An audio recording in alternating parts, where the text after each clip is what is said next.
revising curriculum, reinterpreting curriculum, introducing change, we have to be sure that we change three things. We have to be sure that we change three things. One is the pedagogy. We need to change the way teachers teach. We have to change the way assessment is conducted in schools. And we have to change the resources that are available to teachers to introduce a new system of education. I'm still not getting any volume. Can you hear me? Raise your hand up the back if you can hear me. It's okay? All right, good. I can't hear me. I'll move the mic a little bit closer. So three things to change. One is the teaching, two is the resources, and three, the assessment. So we're going to move fairly quickly through this.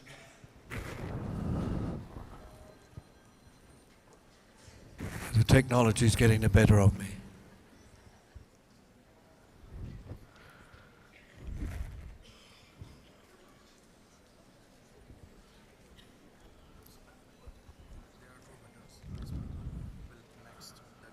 Oh, pressing the wrong button.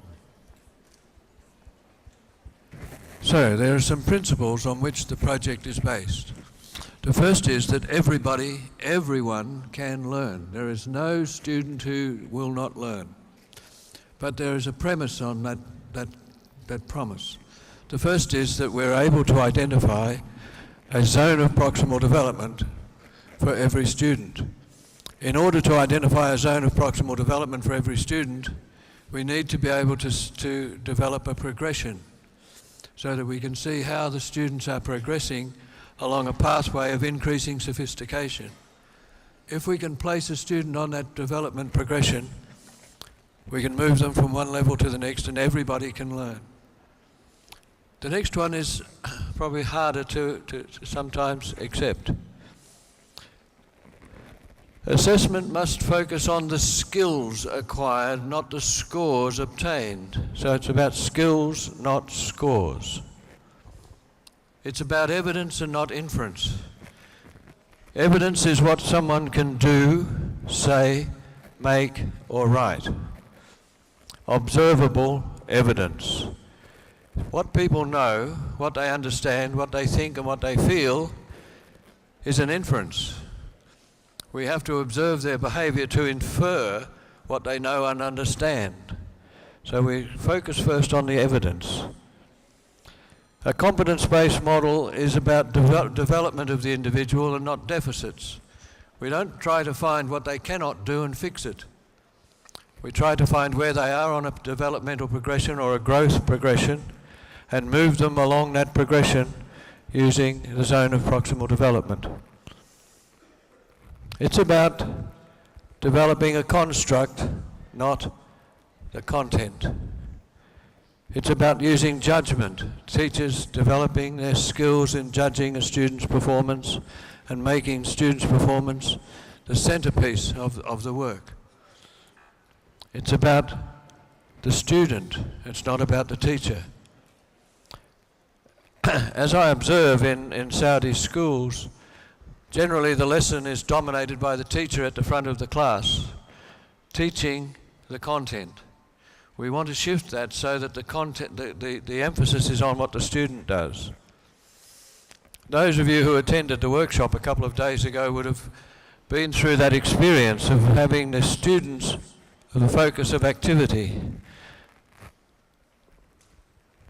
Teaching a whole class is generally an impossible task.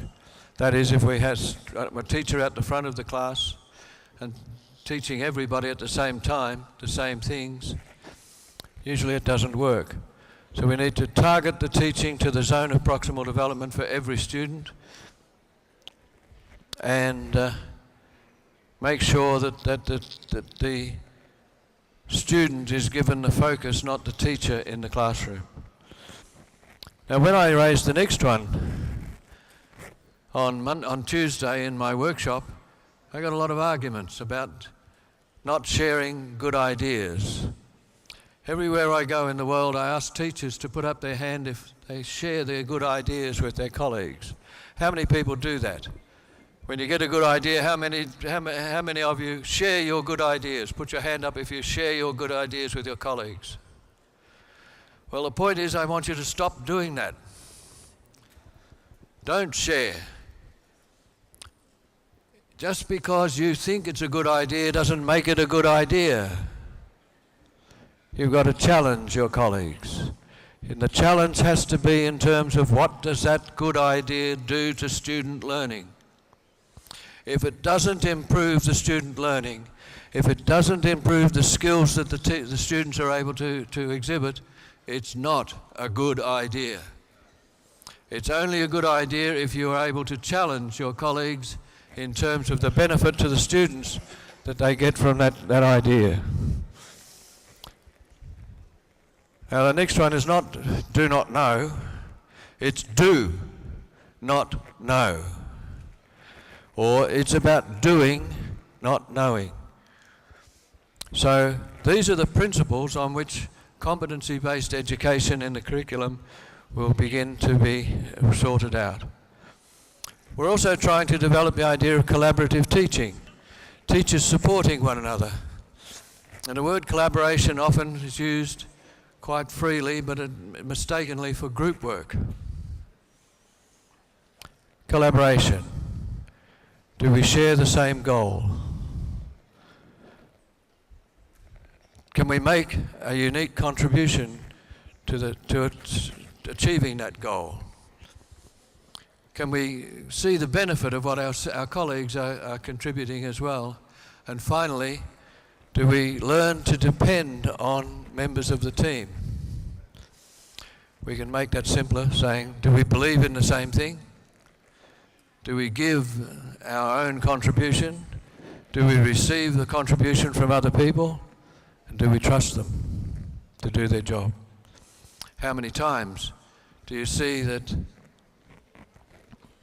we might see that they're not going so well, so we jump in and we do the job for somebody else? That's not trusting people.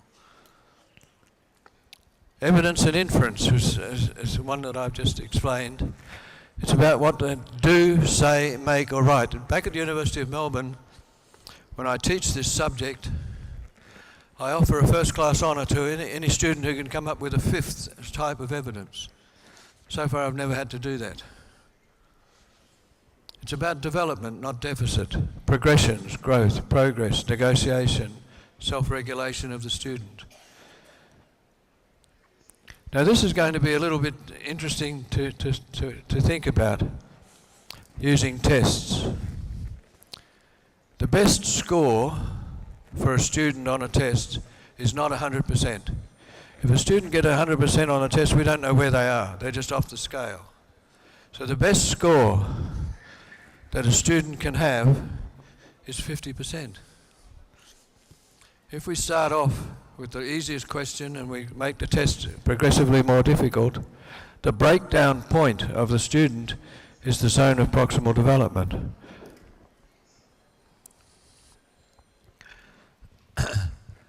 The idea of challenging and not sharing gives a culture of acceptance and often a culture of mediocrity within the staff room amongst teachers if we simply accept what our colleagues say and we don't challenge to see whether or not they're getting a better result from the students. So, in making judgments and getting teachers to work with judgments, we've developed a new form of assessment called rubrics. I know the word rubric is used a lot, but we use rubrics and we can get reliabilities of, in fact, the lowest reliability we've ever achieved with a rubric or judgment-based assessment is 0.95. No, sorry, 0.94. That's the lowest. 2 weeks ago, I was with a doctoral student. She was doing her presentation for the completion of her doctorate, and she was reporting reliabilities of 0.99 for teacher judgments. So the use of rubric is not the same as normal use of rubric. And certainly we can use teacher judgment to get reliabilities much, much greater than we can from a standardised test. How do we do that? They're not allowed to write anything that has numbers in the...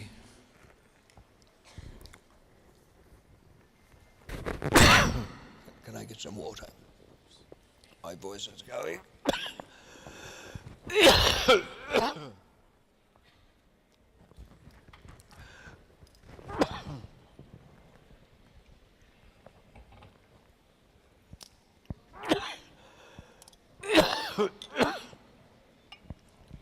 Thank you, that's enough.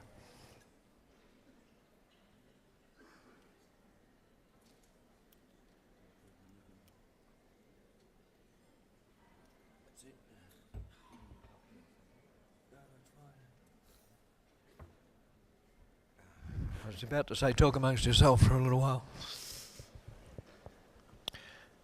No comparisons. We don't allow any rubric to contain an adjective, an adverb, a conjunction. Excuse me. It has to be hierarchical and cumulative, so that verbs from something like Bloom's taxonomy can be used to develop the hierarchy of criteria. Like a good test question, it should only have one idea.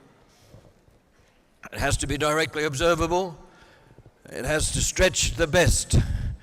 The best student in the class should be stretched by the rubric, but at the same time it should allow for the weakest in the class.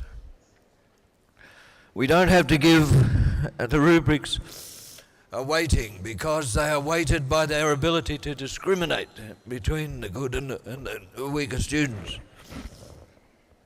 I think I'll hold on to it.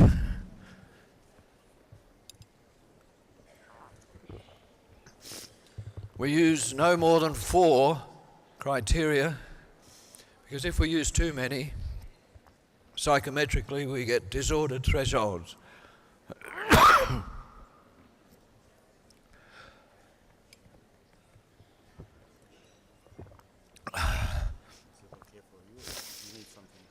No, it's fine.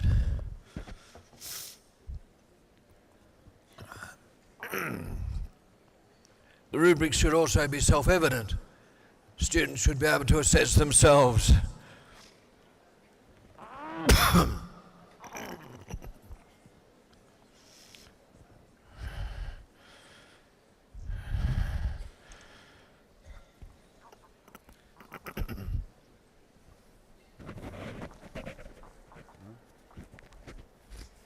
So those are the general principles on which the competency-based education is based.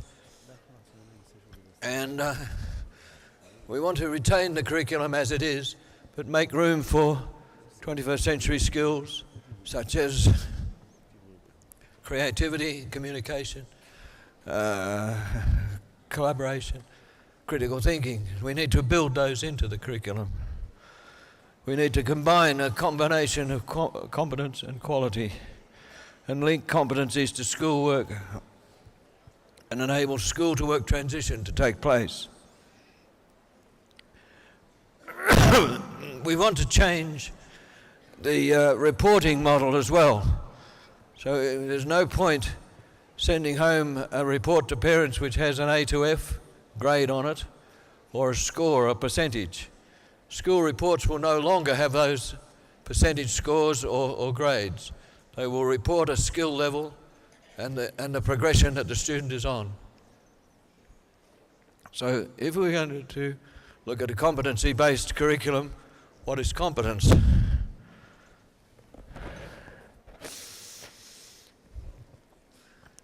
Generally, we can say that competence is a person's ability to perform a task, to incorporate that into their overall behaviour, to manage, to solve and to transfer to new situations. The components require more than evidence of performing a task. An assessment is more complex than ticking a list of topics taught. So the newer system probably needs to be revised to enable messages of what has been acquired in performance.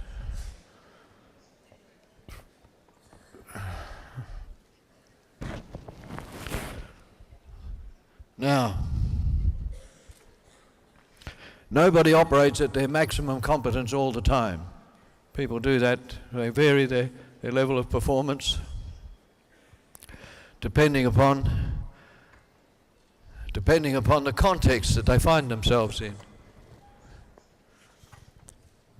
We need to have a teacher development and teacher resource kit as well.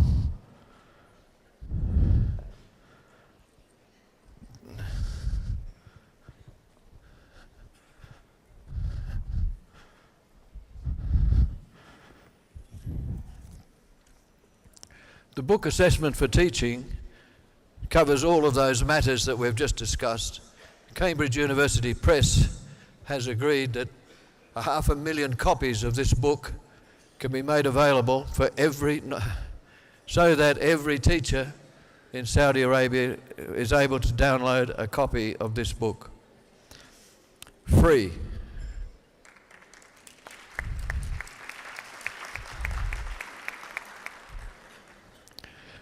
I don't know when it will become available, but I think about March of next year, every teacher in Saudi Arabia should be able to download a copy of this book. Now, the principles of competency-based education and the development of rubrics are there for the teachers to do.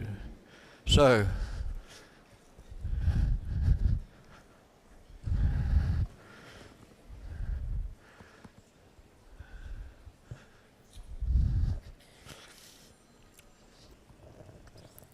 I'm just worried because the slides are not exactly in the order so I'm going to wing it, ad-lib a little bit here. We need to have better student records than ticking a box, ticking a list of objectives taught. It has to have performance criteria to be listed. Oh dear. All right, we're going to have a series of modules. We're developing modules. Your school year lasts for 36 weeks. If we develop a series of instructional modules that last for 3 weeks, then we would have 12 modules to a year per subject. So we're trying to make sure that we can develop a module for everything. At the moment we're working in science, maths and Arabic. I hope to add English language to that. And I understand that there's some work being begun on social education as well. If each of those has 10 to 12 modules per year per subject, the overall resource for teachers will be about 1,400 modules to cover all 12 years and all subjects. Massive amount. But when we're finished, I'll use a metaphor of a supermarket. The teachers will be able to go to the internet, take a module, teach it, and we'll have everything available for them. All the learning outcomes will be stated. The resources will be there. The pedagogical practices will be there, do this, and then the rubrics will be written for them to do the assessment. We're checking that at the moment with maths, science and Arabic, with the Pearls and Tim's tests to get an external benchmark of how that's working. So,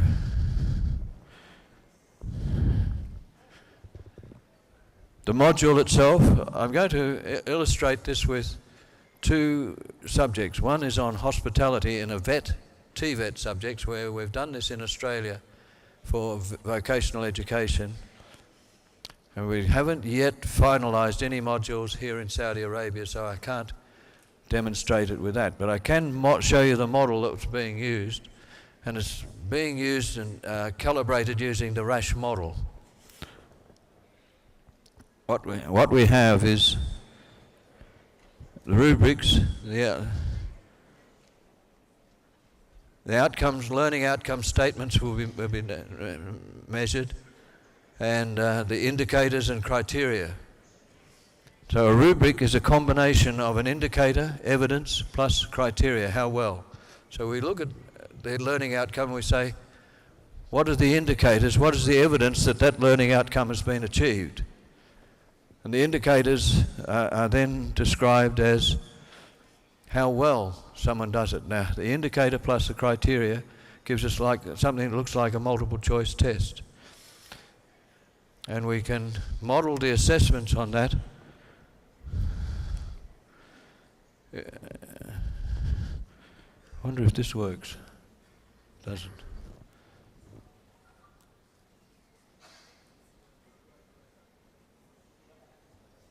The codes in this represent quality criteria of the rubrics. So what we end up with is we can divide them up into levels like this, and then begin to interpret. We replace the codes with words, and we can begin to see this forms a progression. And we can interpret those progressions by working out how the words give a meaning to the performance of the student. Now, a lot of words there. So what we do is we take a summary of those levels, and we call that a nutshell statement.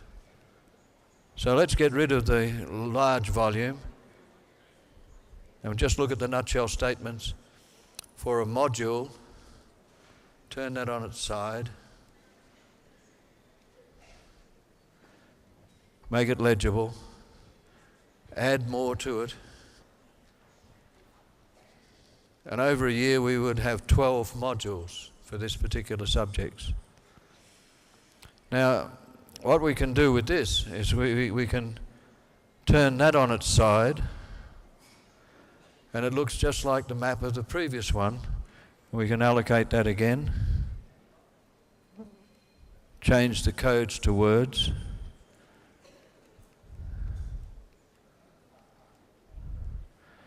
and we can get an interpretation at the end of the year for that subject, a little bit like the International Baccalaureate with the bands of performance in the subject. So that's in a VET subject. If we do this in mathematics, we can take the nutshell statements, turn them on its side, add the year-long subject, turn it on its side, and interpret that using Rash Model. So there's quite a bit to do. At the moment we have 8 modules in mathematics, 8 in Arabic and 8 in science being developed as we speak at the Ministry of Education. The workshop is conducted today. And they're going to be putting these onto the website to download so that people have a chance to use these modules. So it's quite a complex procedure where we've got an empirically or an assessment interpreted competency-based curriculum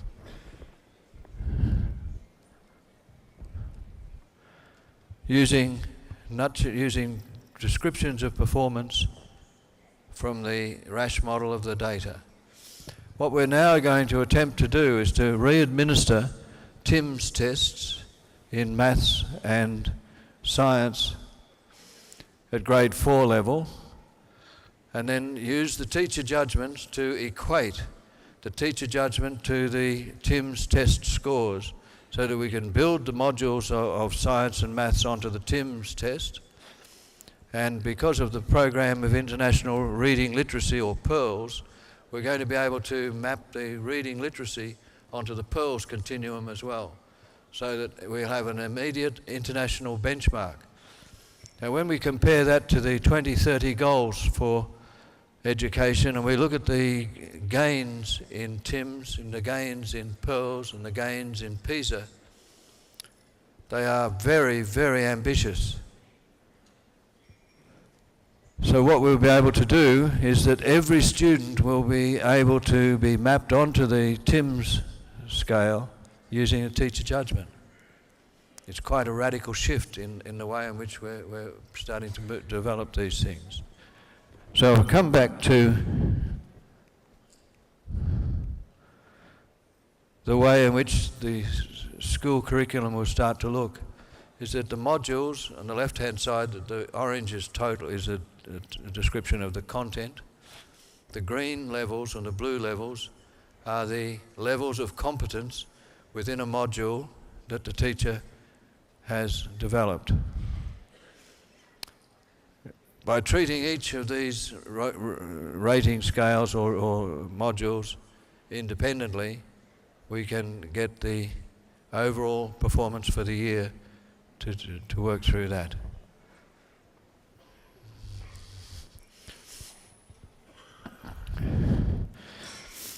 The book, when it becomes available, perhaps in March of next year, when we finish the first set of, the project will be done in Riyadh first, where we'll develop the modules for grade 4 maths, science and Arabic. We then move to Jeddah, and we'll repeat that with probably grade 5 and grade 6. Then we'll move to Dammam, and then we'll repeat it again with grades 3, but also grades 7 and 8. So by the time we're finished in the 3 major sites, we should have the curriculum mapped for grades 3 through 8, and we have sufficient modules to put them on the internet and let teachers begin to use them. That should begin next year, actually. So, when they're coupled with the book on how to write a rubric, how to use a rubric, because you don't have to do them yourself, how to map out the modules, and what the reports will look like, we hope that every teacher will become involved in the project.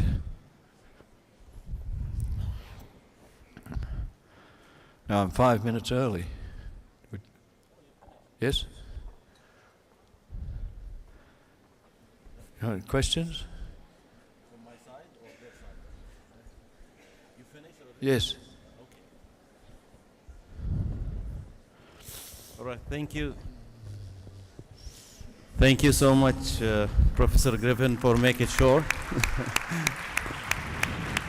Now we'll open it up for the discussion and comments. الآن حنفتح المجال للنقاش. كان طلب البروفيسور جريفن 40 دقيقة، لكن يعني أعطانا حوالي 30 دقيقة، وهذا يعني أفضل للحضور بحيث أنه يأخذون راحتهم أكثر في المداخلات، في النقاشات، في أيضا الأسئلة. لكن نحاول نأخذ أكبر عدد ممكن من المداخلات والأسئلة بحيث أنها تكون مختصرة، يعني ما تزيد عن دقيقة أو دقيقتين لكل مداخل أو سائل. I'll need an interpreter. Yes. Okay. I'll probably need an interpreter. فنبدأ بالسيدات مثل ما يقولون ladies first، فنبدأ بالسيدات بسؤال أو مداخلة ومن ثم ننتقل للرجال. السلام عليكم. عليكم السلام. منى الشيخ جامعة الإمام عبد الرحمن بن فيصل. Thank you, Patrick, for this excellent work. It's a very respective kind of analysis where you are telling us in numbers what the rubrics are doing. Thank you. But the issue about rubrics is to exclude the judgment of the rater and to objectify his assessment. There is a lot of talk now in the literature about the power of subjectivity. The latest is an article which hasn't seen the light yet by Oli Tenkate on the value of the hunch of the rater. Sometimes if you use the rubric exactly, you feel that you're not giving the right for the student because you have a hunch that the student deserves more or less. What is your opinion about that? I missed the question. It's about subjectivity of shared subjectivity or expert subjectivity being reliable. I know. What do you think about that? I'm sorry, could you لو repeat يختصر the السؤال معليش question? مرة ثانية ويعاد لأنه ما سمع مضبوط. I'm talking about your work is very respective about creating rubrics which will objectify the assessment. I'm asking about the power of subjectivity, of a shared subjectivity of expert opinion, being more reliable sometimes than pure objectivity. What do you think about that? And there is literature, very recent literature, talking about this.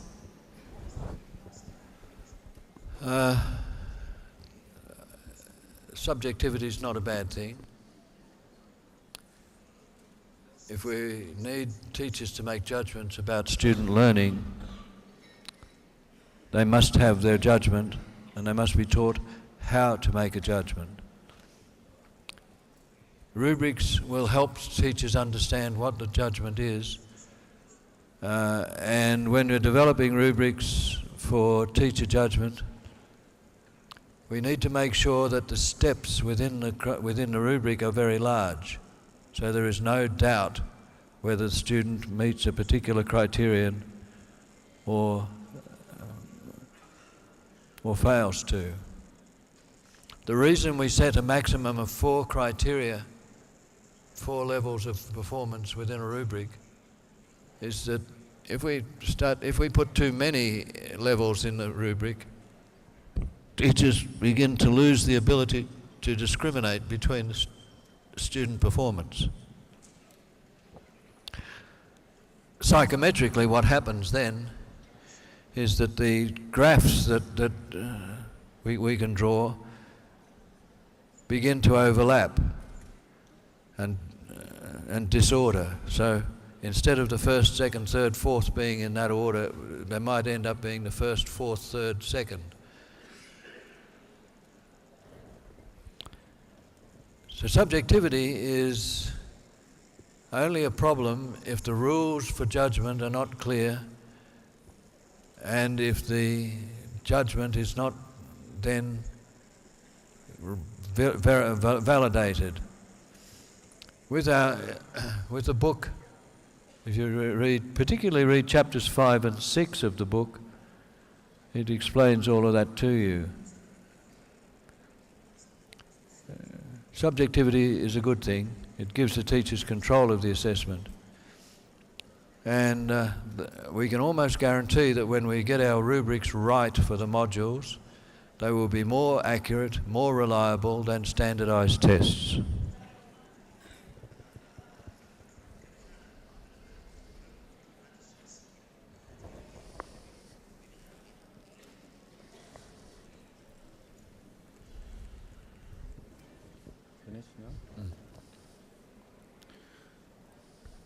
طيب ناخذ مداخلة أو سؤال من القسم. تفضل.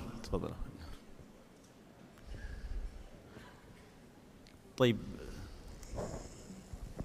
خلاص مدام وصل المايك إن شاء الله نرسل لك، نعطيك فرصة أخرى إن شاء الله. شكرا على هذا اللقاء الرائع. ذكرتم 3 طرق لابد من تغييرها. هل هذه الطرق ال3 مبنية على أبحاث، دراسات؟ المراجع في ذلك، ما هي المراجع في هذه ال3 طرق اللي لابد من تغييرها؟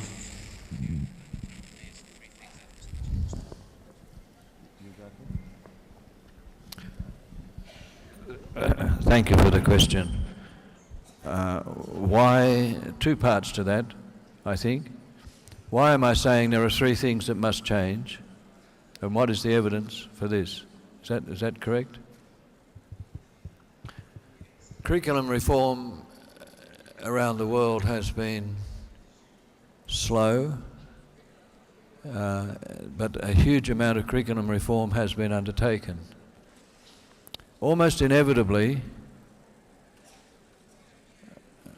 the research on curriculum reform reports that documents which explain the curriculum in a short statement have very little power to influence work in the classroom unless 2 things accompany it. First is the professional development of the teachers. They need to be inducted into the new curriculum in the change. So the teachers need to change. The second is, and this is very, very common in Australia in our systems of education, new curriculum are forced on the schools by testing programs. The thing about it is that if you don't change the pedagogy, you don't expect them to change, and you don't expect the assessment to change, it quickly degrades back to where it was before. And there's some change, the sum total of the change is zero.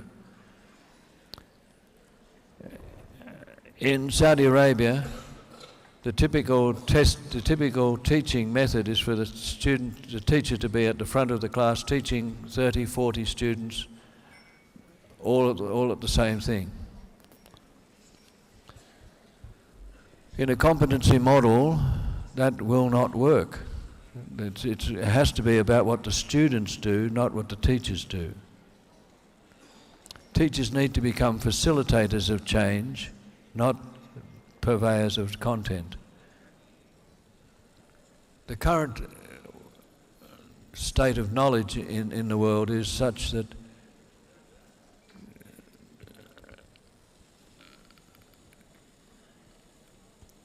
knowledge is changing so fast, so vast, that the teacher can no longer be the custodian of knowledge and passing information to the students. Students need to be able to decide for themselves what's important knowledge, and the teacher needs to be a facilitator to help them do that.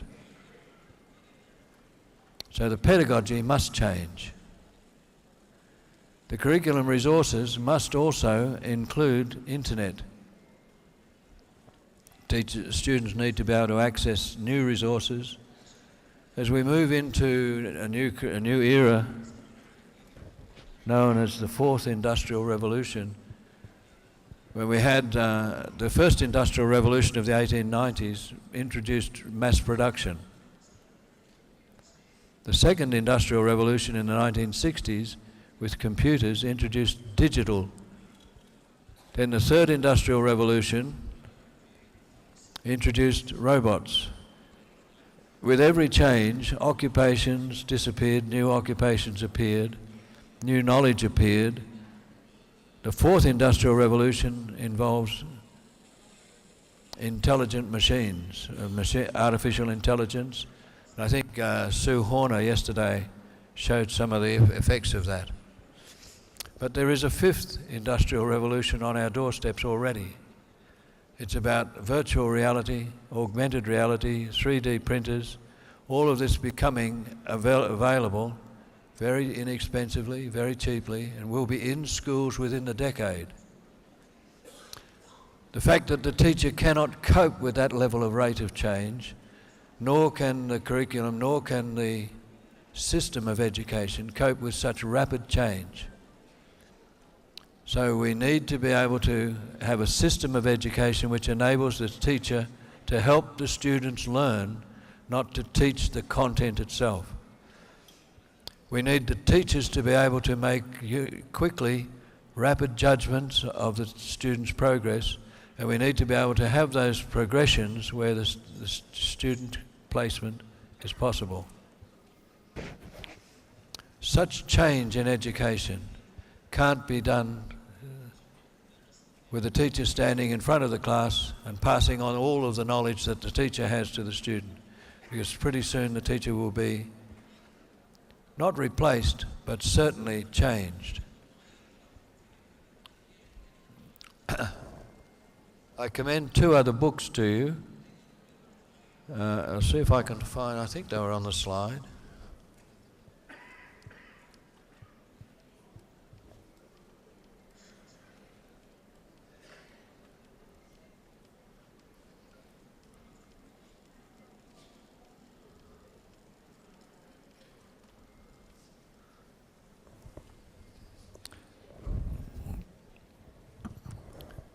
The Assessment for Teaching book will become available in about March in a PDF version for every teacher.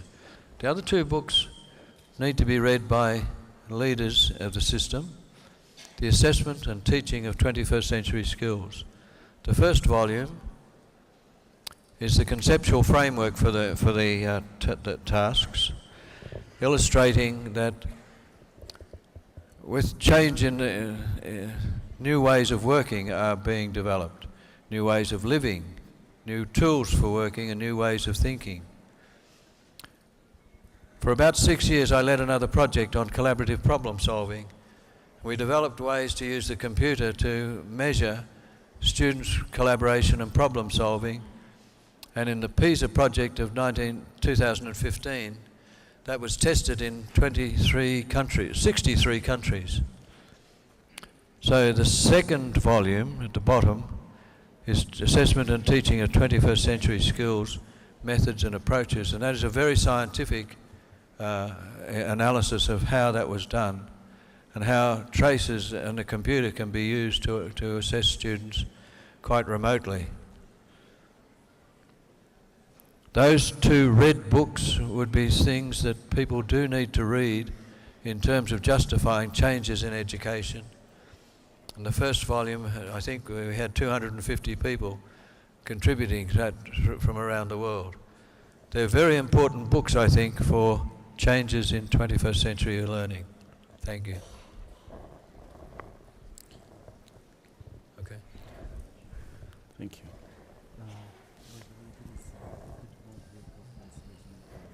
Yes. طيب ناخذ السؤال أو المداخلة من الأخوات قسم السيدات وبعدين نرجع لك إن شاء الله. السلام عليكم. معالي ميلة الصالح إدارة التعليم المنطقة الشرقية. Thanks sir for sharing your book with us first. And I have attended your workshop and tried to write one single rubric, and it was not easy at all, and it takes time. Do you think that the book would be enough for the teachers to do it right, or do we need really intensive workshops? Thank you. You didn't give the question. No, I didn't. She said it in English. Yes, I know. I didn't. معلش Could you repeat the تعيد question? السؤال سريعا مرة ثانية ما التقط السؤال. First of all, thank you for sharing your book with us. And I have attended your workshop the day before, and I tried to write one single report, and it wasn't easy. It takes time. Do you think the book will be enough for us as a teachers to write good reports, or do we need intensive workshops before trying to do it? Thank you. You will need some form of professional development. Let me sketch out the program a little further with that in mind. When we're finished in Riyadh, Jeddah and Dammam, we'll have a small number of people trained in this form. Our first group of people trained were what we call the champions, and they have had some 5 or 6 weeks of intense training in this program. Their next job is to train the next group of people who will be specialist teachers. Let me stand up.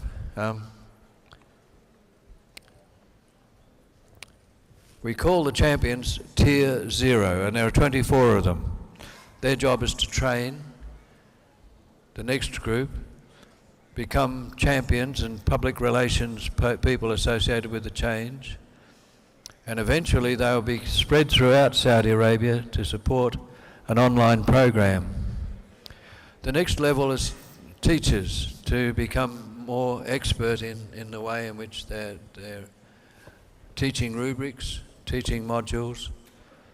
These are Tier 1, and there's 72 of those in Riyadh.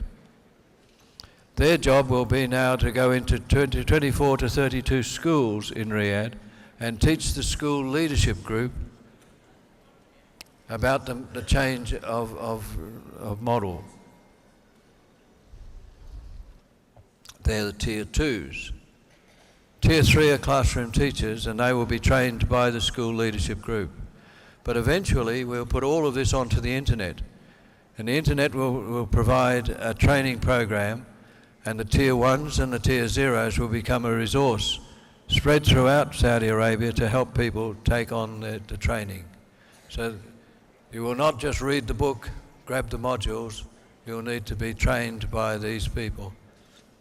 The long-term project is to end by about 2030, so there's a very big amount of change and time involved. Does that answer your question?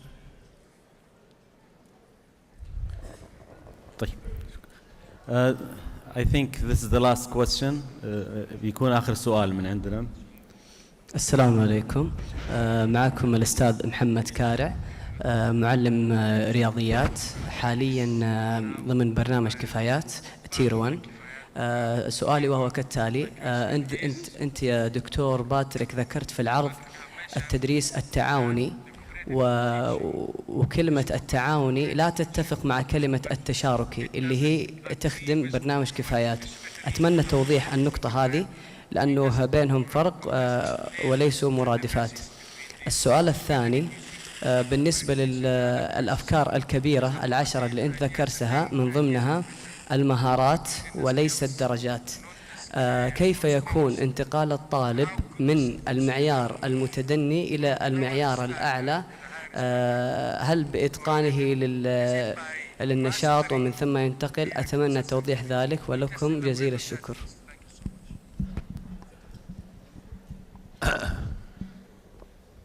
I think I got most of the questions. A lot of static in my headphone. You're part of the Kifayat project and part of Tier 1, is that correct? Right, okay.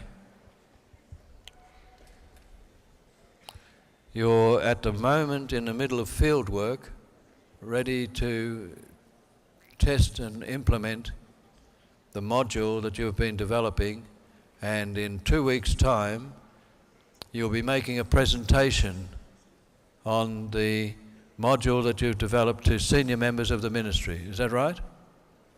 So this is Tier 1, undertake 2 weeks of training, then they go into schools for 8 weeks, and in that 8 weeks they develop a module, implement the module, pre-test and post-test the students on the rubrics developed for the module, and then to be sure that they've done their homework and the field work, they will make a presentation and a report which will be publicly available to everybody through the internet eventually, right? Your question was, a lot of static. Your question was, how do we move how does the student move from one level to the next? Is that to summarize it? Yes?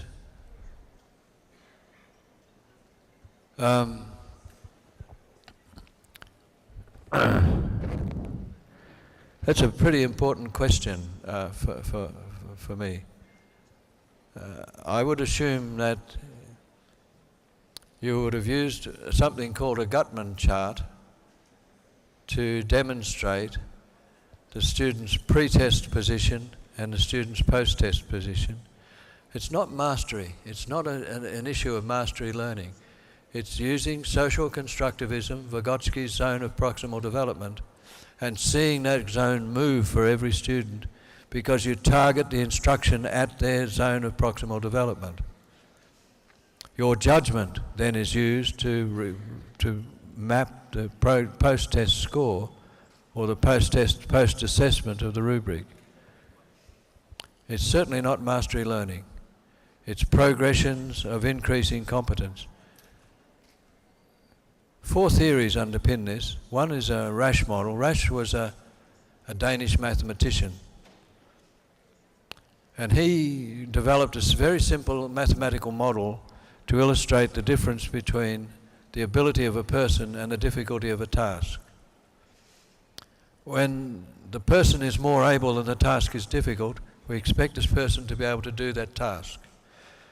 If the person is less able and the task is difficult, we expect failure. The interesting thing from Rash's model's perspective is when the ability equals the difficulty. And mathematically we can show that there's a probability of 0.5 or a 50-50 chance of success. Vygotsky, he just talked about the zone between what the student cannot do and the zone between where the student can do. And that zone is where the performance is inconsistent. And we've said that that's the 50-50 level. The other important words were with criterion referencing and Bob Glaser, an American. So we had a Russian and a Danish and an American. He developed the idea of stages of increasing competence. Not mastery of one particular thing, but stages of competence as students progress. And part of your field work that you were doing as part of the Kefayat project was to map that progress of the students using what we called a Guttman chart. And Guttman was a German. So we had the whole United Nations involved in the theoretical basis of what we're doing. Rash, Danish, Vygotsky, Russian, Glaser, American, Guttman, German. And we see these stages of increasing competence, map the students' progress through those stages, and target the instruction where the zone is about 50-50. That's why we say the best score on a test is 50%. I would really like to talk to you afterwards. Thank you. Thank you. Okay. بيشوفك يبغى يقابلك بعد اللقاء إن شاء الله. طيب. Have a seat. Just, I think time's up now, so we want to. Okay. طيب. Just one word before we finish. Okay. I'm sorry that my voice broke up. I cut short my presentation deliberately to preserve my voice, so I do apologise for that.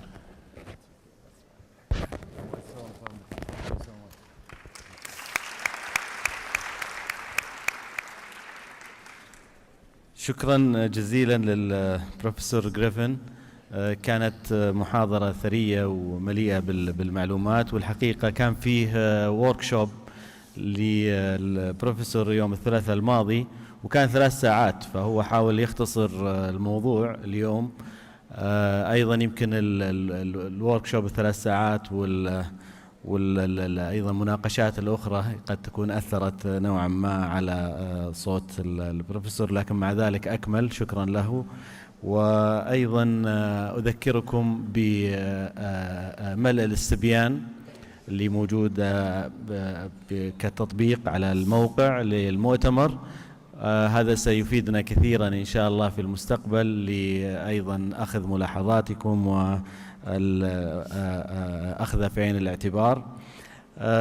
أيضا أذكركم بموعد اللقاء القادم وهو 10:30 إن شاء الله بعد الاستراحة بعد حوالي 20 دقيقة، ونختم بتكريم المتحدث لهذا اليوم من قبل سمو رئيس الهيئة مشكورا. والسلام عليكم ورحمة الله وبركاته.